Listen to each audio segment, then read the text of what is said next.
Sa wakas ay naintindihan na ni Yuwo. At ngayon ang tanging naisip niya ay kung paano kumita ng pera ng mabilis. Napagtanto ni Yuwo na hindi madaling magtayo ng kuta.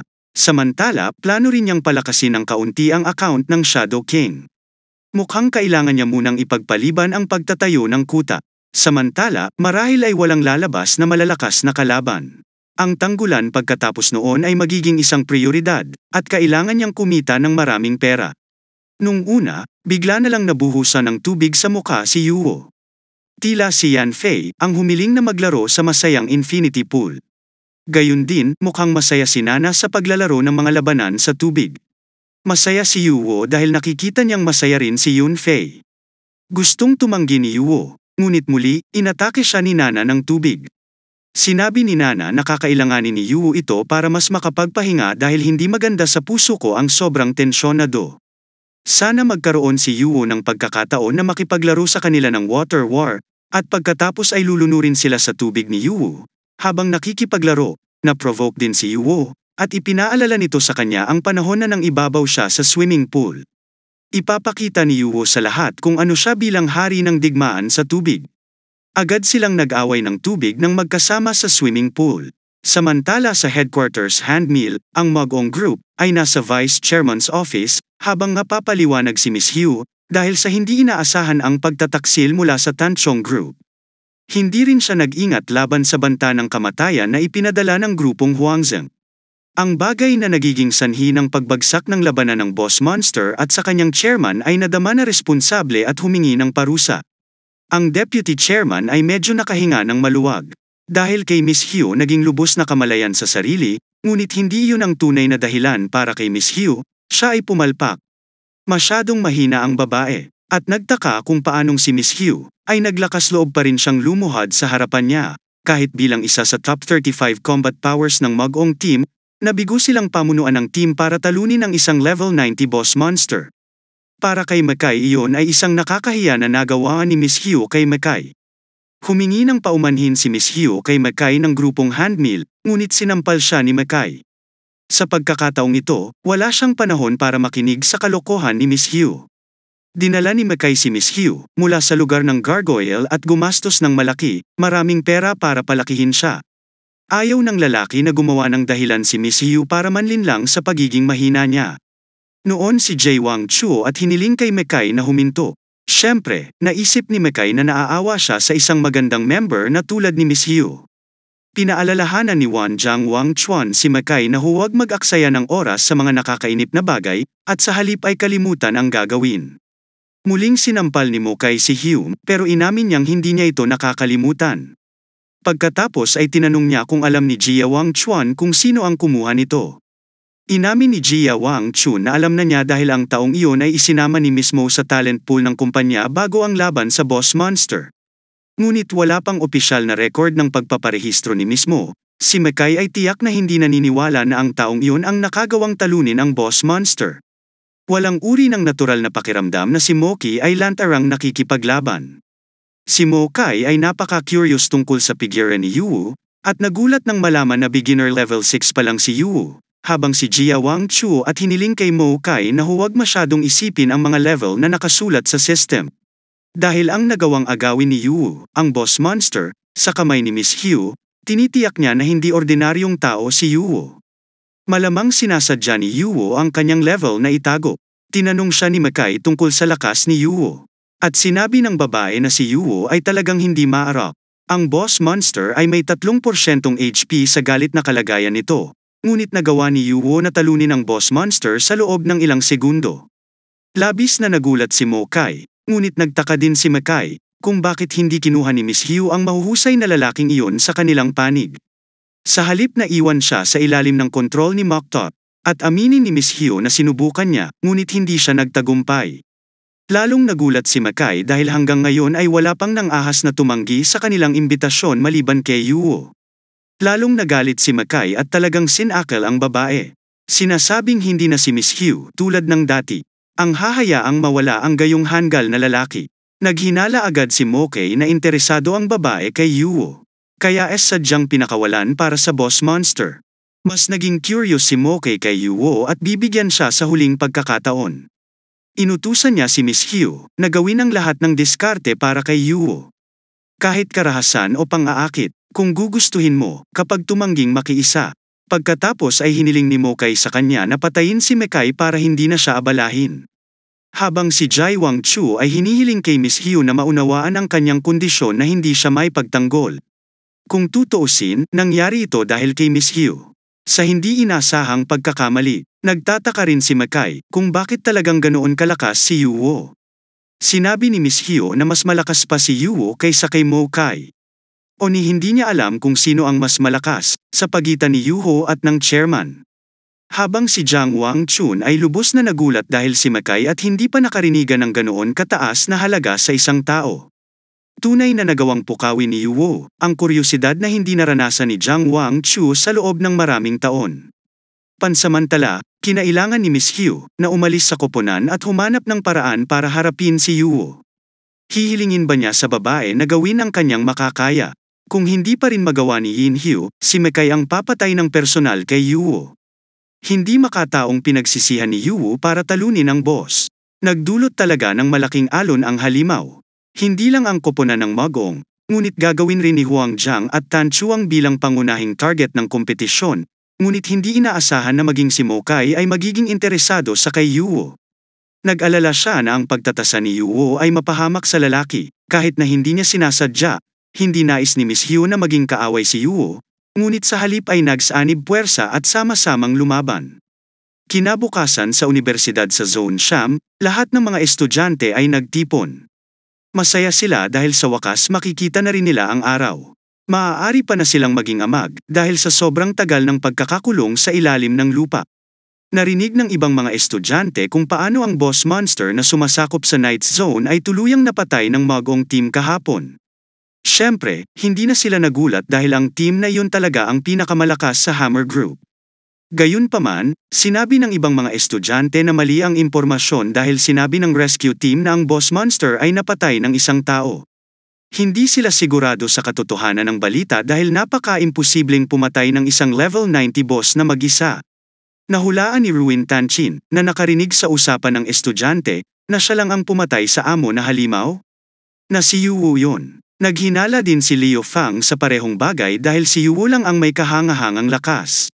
Gayunpaman, ang kalaban ay isang 70 boss monster, at kahit na matalo niya ito, tiyak na magkakaroon siya ng maraming pera dahil siya ay malubhang na sugatan.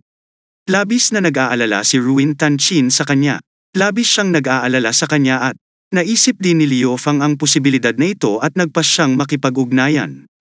Tatanungin sana niya ang kalagayan ni Yuwo, pero biglang lumitaw ang isang energy reaction mula sa langit at ito pala ay Yuwo. Ang inisip ng mga alagad ay dumating kasama ang espesyal na epektong balabal. Siyempre, masaya si Liu Fang nang makita Yuwo na nasa maayos. Sa tingin naman ni Naro at Tanchin, na matagal nang hindi nakakakita ng lobo, mas gwapo at kaakit-akit talaga ang lalaki na nagpapabilis ng tibok ng puso niya. Habang si Liu Fang ay naantig na si Yuwo ay hindi man lang nasugatan. Pinuri niya si Yuwo ng lakas at humingi ng paumanhin sa pagdududa sa kanya. Pakiramdam niya ay hindi siya karapat-dapat sa pagiging isang nakababatang kapatid. Natuwa din ang principal na makita kay Yuwo. At ligtas din ang universidad. Agad na tinanong ni Yuwo kung ano ang mga plano ng universidad sa hinaharap. Pagkatapos ay sinabi ng punong guro na nakipag-ugnayan siya sa grupo ng handmill at nangako silang magpapadala ng isang tao upang muling itayo ang universidad at ang Night Zone sa lalong madaling panahon. Pansamantala, lahat ng mga mag-aaral ay magbabakasyon at mananatili sa kani-kanilang pamilya at magtutulungan upang malampasan ang mga kahirapan. Masaya rin ang mga prinsipal na nagawa ni Yuwo na iligtas muli ang universidad sa mahabang panahon. Kahit na hindi na sila makapagbigay ng mga regalo para mabayaran siya, natural na hindi ito pinansin ni Yuwo, dahil ginagawa lang niya ang kanyang tungkulin. At hindi lahat ay tungkol sa gantimpala. Masaya at proud si Liu Fang dahil bagay talaga si Yuwo na maging boss noong panahong yun.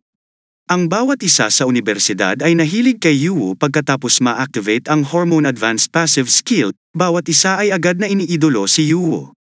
Parehong lalaki at babae ay gustong magkaanak kay Yuwo. Sa katunayan, ito ang naging dahilan ng pag-atake ng estudyante sa isa't isa. Nang makita ang kaguluhan, naramdaman ni Yuwo na kailangan niyang umalis doon kaagad. Masisisi lang niya ang immoral na kasanayan na biglang nag-activate. Kailangan niyang umalis bago pa may mangyaring masama sa kanya. Agad na umalis si Yuwu, habang dinadala sina Luo Feng at Ruo at Tan Chin. Agad naman siyang sinundan ng dalawang tao. Tinanong ni Yuwu kung tinupad ba nilang dalawa ang kanyang mga utos sa kani-kanilang tahanan. Sinabi ni Luo Feng na nakipag-ugnayan siya sa kanyang pamilya na medyo mayaman. Nakatakas na sila sa 8th zone kaagad matapos ang insidente. Ngayon ay ligtas na sila. Ganun din, si Ruin Tanjin ay nag-iisa, at ang kanyang pamilya ay wala sa lungsod. Wala akong dapat ipag-alala, kaya gusto niyang malaman kung saan sila dadalhin ni Yuwo. Walang dapat ipag-alala si Yuwo sa kanya, gusto ni Yuwo na ilabas ang dalawa sa safe zone para pumunta sa isang lugar sa battle zone. Gusto ni Yuwo na linisin ang level 40 na piitan na nakuha mula sa Black Tiger Mercenary Group sa 9th Zone Immigration Gate.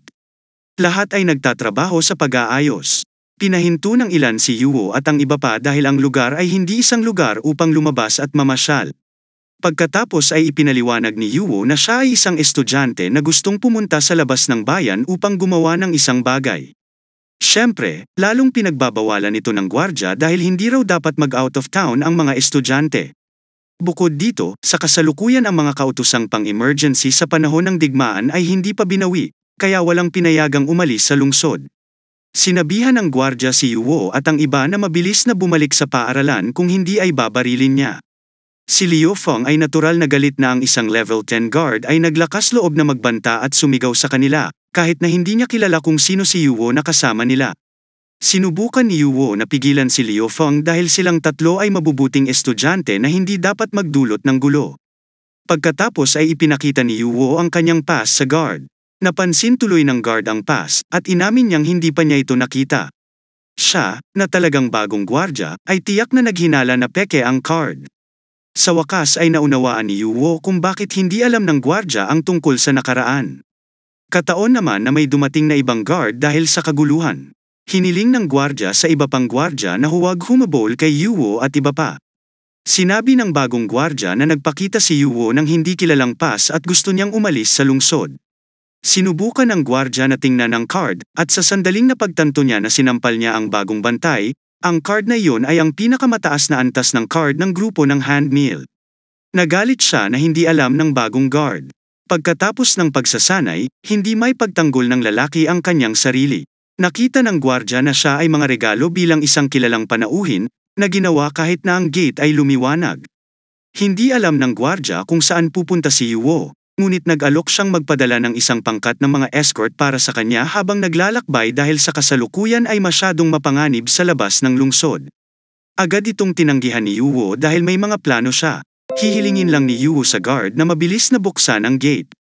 Agad itong binuksan ng gwardya, nasira ang tangke at nakitang bumukas ang gate at kinabahan sila sa unang pagkakataong lumabas ng bayan.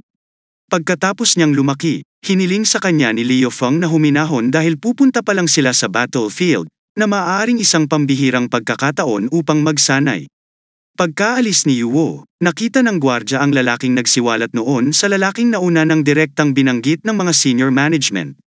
Hiniling sa kanya na pagtuunan ito ng pansin, ngunit wala siyang nakitang espesyal tungkol dito.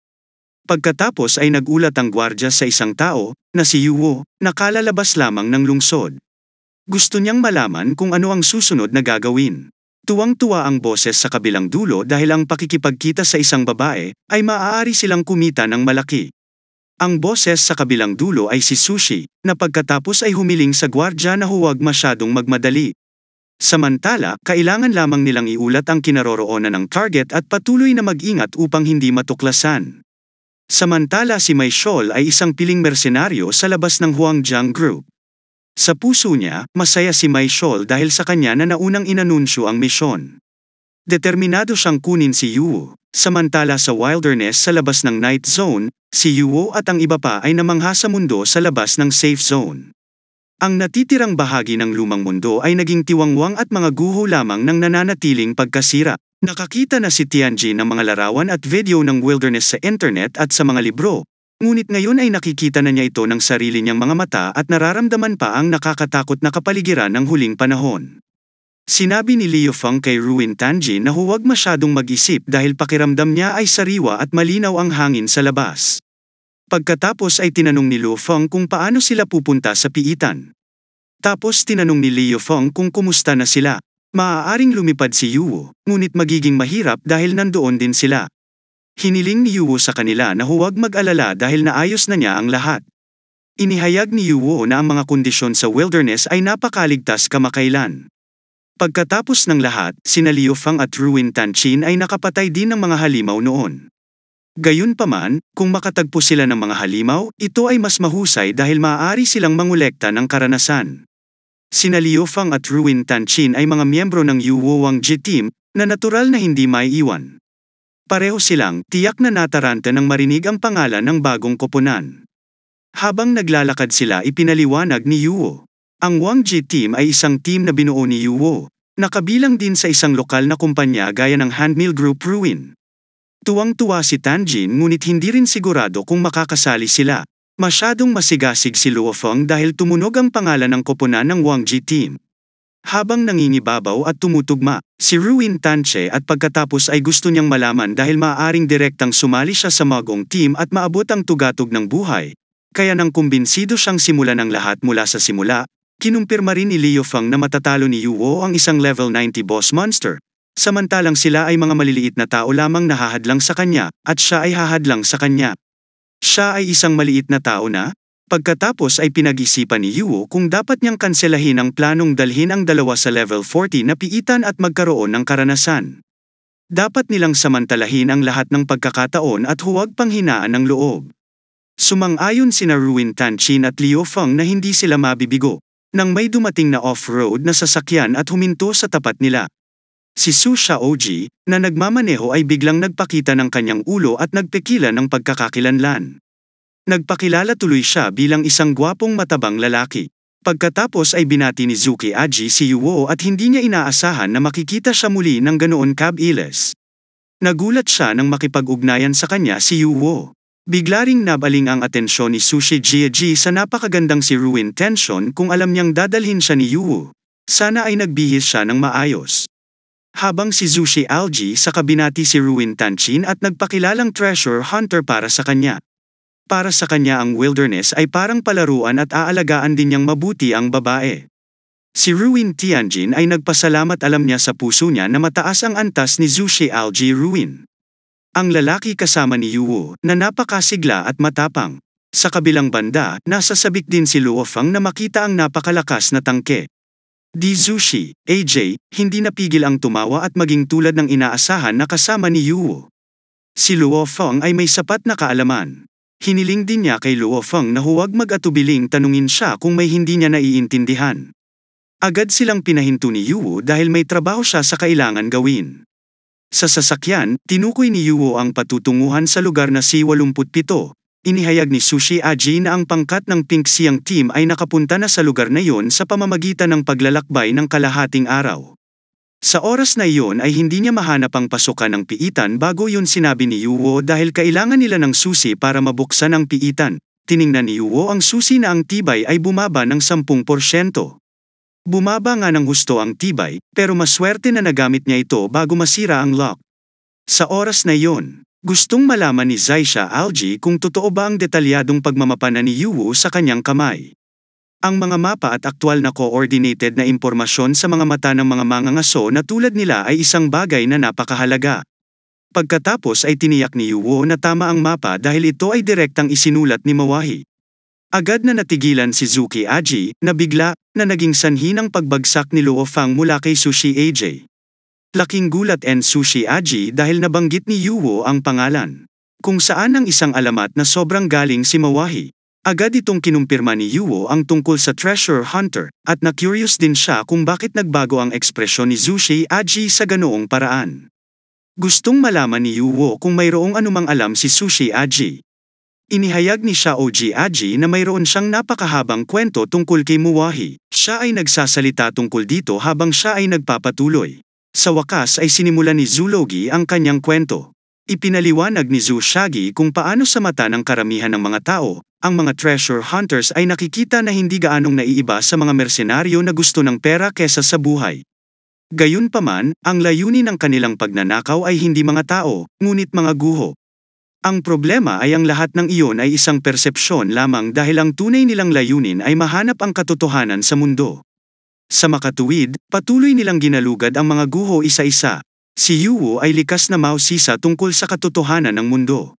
Gustong malaman ni Sushi Aji kung may sino man sa labas na nagtanong kung paano at bakit ipinanganak ang katandaan ng Earth. Naalala ni Ruin Tanchin ang ilang mga teorya ng pagsasabuatan na umiikot sa nakaraan. May nagsasabi na ang mundo ay isang panaginip.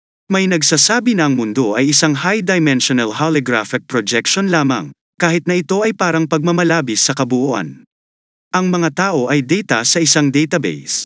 Isa lamang matalinong AI ng isang malaking laro na ang kanilang kapalaran at mga iniisip ay tinutukoy ng programa. Gayunpaman, agad na sinabi ni Luo Feng na ang teorya lamang ng nakaraan ay hindi kailanman narinig.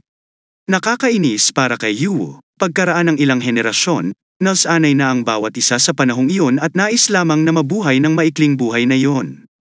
Ang problema ay para kay Zuki na ugali ay hindi nangangahulugan ng katotohanan.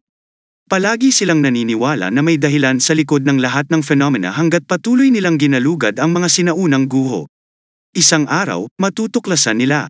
Upang malaman ang nakabaon na katotohanan, medyo hindi inaasahan ni Yuwo, ang tungkol kay Sushi Aji, na, sa kabila ng pagkakaroon ng kakaibang anyo, ay talagang may napaka-pilosopikong puso. Napahiya si Zhu Xiaoji dahil ang tanging sinabi niya ay ang pagsasalita ni Land King. Samantala, hindi siya isang taong may ganoong uri ng kamalayan. Siya at ang iba pang mga kasamahan sa koponan at ang koponan ay interesado lamang sa mga kaharian sa lupa, pilosopiya, at iyon din ang dahilan kung bakit sila magkasama. Tiyak na mauunawaan niya ng gusto dahil si Land King sa tao ay may pangitain at pilosopiya na wala sa mga ordinaryong tao. Pagkatapos ni Zushi, na yun sinabi niya na, ayon sa mga alingaw-ngaw, si Mawahi ay isang maalamat na mangangaso ng kayamanan, na napakalapit sa katotohanan ng mundo. Kaya lang matagal na siyang nawawala at walang nakakaalam ng kanyang kinaroroonan. Kung ang mapa ay nasa kamay ni Yuwo, kung gayon dapat mayroong isang nakatagong misteryo. Marahil ay mahahanap nila ang pangunahing pahiwatig sa pag-unlock ng katotohanan ng mundo. Ang problema ni Yuwo, wala siyang mahanap na anumang mga pahiwatig. At saka, hindi niya alam kung ano ang mangyayari kung tunay na natuklasan ang katotohanan ng mundo. Kailangang magpatuloy ang buhay gaya ng dati ayon kay Sushi Aji. Napagtanto ni Yuwo na hindi niya malalaman ang tungkol sa isang alamat na umiikot matagal na panahon sa mga treasure hunters. Kung may isang tao na makakahanap ng katotohanan ng mundong iyon, maaari niyang simulan muli ang mundo ayon sa kanyang kagustuhan at maging hari sa isa sa mga mundong iyon, habang si Yuwo ang unang pagkakataon na nakarinig siya ng ganoong alamat. Ang bawat isa ay naging lubhang mausisa kung ang alamat ay totoo. Kung totoo, maaari itong maging lubhang kawili-wili. Nagsimulang magpantasya si Ruin Tianjin tungkol sa pagsisimula ng mundo at gawing mundo ng mga babae. Pag-ibig at kapayapaan. Ayaw magpatalo ni Liu Fang, at kung siya yon, siya ang magiging Supreme Emperor Realm Master na maaaring magkaisa sa mundo. Agad na nagpaalala ni Yuwo sa dalawa na hindi pa nila naabot ang pinaka-basic level at dapat isantabi ang mga ganitong maling akala. Hindi napigilan ni Liu Fang at Ruin Tianjin na tumawa. Tulad ng para kay Yuwo, ang alamat ay masyadong pinalaki. Dapat silang tumuon sa paggawa kung ano ang nasa harapan nila. Kinumpirma ni Zuki Aji, ngunit ang isang tao ay kailangang magkaroon ng mga pangarap dahil kung hindi, ang mga tao ay hindi naiiba sa inas na isda sa kanyang isip. Naisip ni Yuwo ang mga pangarap para sa kanya. Sobra na ang salitang pangarap noong panahon na iyon. Sa ngayon, ang lahat ng kanyang ginawa ay upang makamit ang mga praktikal na layunin para sa alkalde. Sa ngayon, lahat ng mayroon siya. Tinanong niya ang kanyang sarili kung ano ang kanyang pangarap. Pagkatapos ay ipinagpatuloy ni Su Xiaoji na kung gusto mo, maaari kang makilala, bakit pagkatapos ay makakakuha siya ng higit pang mga damit. Ang lahat ng ito ay hindi lamang isang pantasya o tsismis sa kanyang isipan. Naisip ni Yuwo ang prinsipal na malamang na maraming alam tungkol kay Mawahi. Napagpasyahan niyang tanungin siya pagkatapos makumpleto ang piitan, nagpatuloy ang sasakyan hanggang sa makarating sila sa destinasyon. Hindi nila sigurado na ito ang pasukan sa piitan dahil wala silang nakita. Pero syempre, alam ni Yuwo na nakatago ang pasukan at kailangan nila ang susi ng amo para mabuksan ito dahil kung hindi ganoon, matagal nang natuklasan ang pinto ng piitan. Gayunpaman, bago buksan ang pinto ng piitan, kailangan nilang alagaan ang stalker. Si Zusha Aji ay hindi ko napigil ang matawa. Dahil kanina pa siguro siya ang naging dahilan ng patuloy na pagkuha ng buhangin ng mga stalker sa kanilang mga sasakyan. Samantala, sa kabilang banda si Ruin Tanchin at Liu Feng ay walang ideya kung nasaan sila. Habang si Zushi Aji sinabi na siya ay isang dalubhasa sa anti-reconnaissance at si Liu Feng and Ruin Tanjin ay maraming pang hindi alam. Si Zhu Xiaoji ay naglabas ng bomba at inihagis ito sa malayo, na naging isang invisible na kalasag para sa protection. Nagulat si Liu Feng dahil may sumusunod sa kanila. Nagsisi siya na hindi niya napagtanto ang mababang antas ng mga pagkakamali na nagawa niya.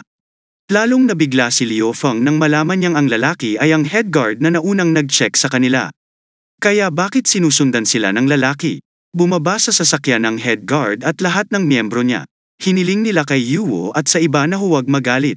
Katwiran niya, labis siyang nag-aalala sa kaligtasan ng mga pinarangalan na panauhin. Pero hindi papayagan ni Yuwo na samahan siya.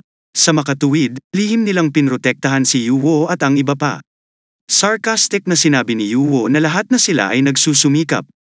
Agad namang ipinaliwanag ng head guard na wala silang problema at para ito sa ikabubuti ng lahat. Para lang sa kanya, bumunot si Yuwo ng espada sa kanya ng ganyan. Nakatingin lang si Yuwo sa mga hindi man lang naglaan ng oras para gumawa ng makatwirang dahilan. Ang head guard ay isang masamang matandang lalaki. Kinumpirma ni Yuwo na iyon na ang katapusan ng kanilang awkward na pag-uusap. Ipinaliwanag muli ng head guard na mali ang pagkakaintindi ni Yuwo. 28 years old lang daw siya, kahit maputi na ang buhok, hindi rin naman siya masamang magulang. Sa puso niya, natural na galit ang head guard dahil itinutok niya ang espada sa kanya. Kung hindi dahil kay Zusha Aji, na level 55, nauna niyang binaril si Yuwo. Palihim na nagpadala ng senyales ang head guard sa likod niya. Naisip ng isa sa mga subordinate na ang head guard ay nagpapakita ng tactical sign language ng triangular offensive formation. Agad nilang naintindihan na si Yuwo muna ang aatakihin, kailangan nilang ipagtanggol at i-counterattack ang caretaker. Nakikita ng iba na si Zusha Aji lang ang level 55, habang ang iba ay madaling kalaban. Ininsulto ng lalaki ang ignorante. Para kay Yuwo sa matapang na pagsisimula ng away. Gayunpaman, pinili ni Yuwo na iwagayway ang kanyang kamay at sinabing tatanggapin niya ang kabaitan ng pinuno ng gwardya. Noong panahong iyon, ang bawat isa ay nakaligtas sa pagsalakay ng halimaw kaya kailangan nilang magtiwala at tumulong sa isa't isa. Sa kanyang puso kitang-kita ni Yuwo kung paano nagpupumilit ang head guard para maniwala siyang muli. Sa makatuwid, sa halip na patayin ang mga walang halaga, mas mabuting gamitin ang mga ito para malaman ang malalaking isda na nagtatago sa likod nila. Agad namang nakumpirma ng head guard ang mga salita ni Yuwo. Samantala, sa kanyang puso, nasiyahan siya dahil nagawa niyang lokohin si Yuwo. Hindi rin niya alam kung bakit naging puntirya ng kompetisyon ang babong si Yuwo. Naghinala din ang head guard na isa si Yuwo sa mga anak ng director ng Hammer Group dahil siya ang may pinakamataas na level pass, kahit level 6 pa lang. Ang punong guard na nagtanong kung saan patungo ang young master na si Yuwo sa delikadong wilderness, kahit na medyo nagulat si Yuwo sa tawag na young master, sinabi niyang balak niyang pumasok sa isang piitan. Tinanong ni Yuwo kung sasama sa kanya ang head guard at ang iba pa. Sa oras na iyon, lihim na alam ni Liu Feng at Ruin Tanjin na kinukulong ni Yuwo ang bantay sa huli. Matalino ang mamamatay na gulat ang head guard dahil nakita niya ang susi ng piitan. Ito ay hindi bababa sa antas 40 piitan, kahit na sila ay tuldok, Shizuki. Aji ay isang level 55 tanker. Si Yuwo at ang iba ay mamamatay kung magbubukas sila ng piitan na hindi maihahambing sa karaniwang antas ni Yuwo at ng iba pa. Pagkatapos ay ipinaliwanag ni Liu Feng na yun ang dahilan kung bakit sila inanyayahan ni Yuwo na pumasok ng magkasama. Inakusahan ni Liu Feng ang mga gwardya na natakot kahit na dati ay sinabi nilang poprotektahan nila sila. Gayunpaman, lumalabas na hindi nang ahas si Ruin Tanchin. At idinagdag na nalungkot siya sa kalidad ng security team sa Zone Sham. Naunawaan din niya kung bakit sila naapektuhan ng pagsalakay ng halimaw. Lahat ng ito ay lalong ikinainis at hindi makapaniwala sa head guard. Samantala, hiniling ng mga gwardya sa kanilang pinuno na huwag hayaang maliitin sila ng mga batang lalaki. Kailangang hayaan ng pinuno na makita ni Yuwo at ng iba pa ang kanilang katapangan sa kanyang puso. Talagang nabawasan ang pakiramdam ng head guard. Ang problema ay wala siyang karanasan sa paglilinis ng mga piitan. Kung may nangyaring masama sa kanila mamaya, baka mamatay sila. Kaya nakalimutan na lang niya. Ikinatwiran tuloy ng head guard na 5 tao lang ang makapasok sa piitan. Kahit gusto na niyang umalis ay hindi niya matiis na pabayaan ang ibang mga gwardya. Pinagsisihan iyon ng head guard, ngunit casual na sinabi ni Yuwo na kasya ang piitan ng 5 hanggang 10 tao at maaari silang pumasok ng magkasama. Walang pagpipilian ang punong guard kundi ang pumasok sa piitan. Hahayaan niya ang kanyang mga miyembro na makakita ng piitan. Sila ay tiyak na masigasig at nakikita ang kanilang chairman bilang isang malakas at nangingibabaw na figura, kahit na sa kanyang puso ang head guard ay kumikilos lamang upang masiyahan ang kanyang mga miyembro. Papasok siya saglit para samahan si Yuwo. Ngunit kung may nakaambang panganib, gagamitin niya si Yuwo at ang kanyang mga kasama. Si Yuwo, na nagbukas ng tarangkahan ng piitan, ay humingi ng proteksyon ng gwardya at agad na pumayag ang head guard bilang isang paraan ng pag-asa.